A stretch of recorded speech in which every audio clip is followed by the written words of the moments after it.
Finally आपण कशेडी टनेलला आलो आहोत. इंजिनिअरिंग मार्वलच आहे.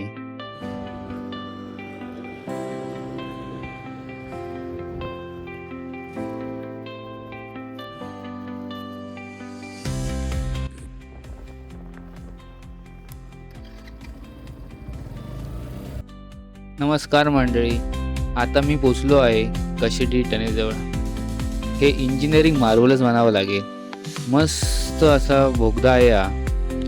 मगाशी सांगितल्याप्रमाणे 5 मिनटं ब्रेक घेतला आणि निघालो. आता साधारण दुपारचे 2:45-3 झाले असतील आणि आपण आता कशेडी टनेलमध्ये आहोत.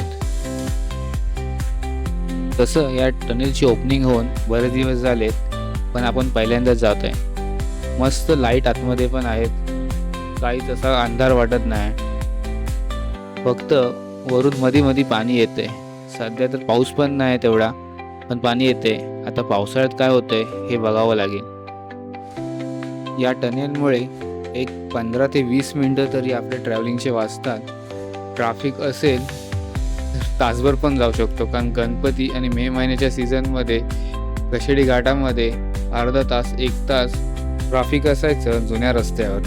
पण कशेडी घाटाचा हा जुना रस्ता एक आयकॉनिक होता. इथून आपण रत्नागिरी डिस्ट्रिक्ट सोडून रायगड डिस्ट्रिक्टमध्ये एंट्री करतो. बोलता बोलता आपण टनेलच्या दुसऱ्या साईडला पोचलो आहे.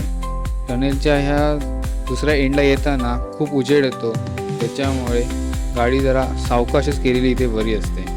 आणि टनेलच्या बाहेर अजून पण थोडंफार काम चालू आहे, पण ते लवकरच कंप्लीट होईल. काही मेजर दिसत नाही. चला तर मग भेटूया आता पुढच्या ब्लॉगमध्ये. Thank you for watching. Please like, share and subscribe. Thank you.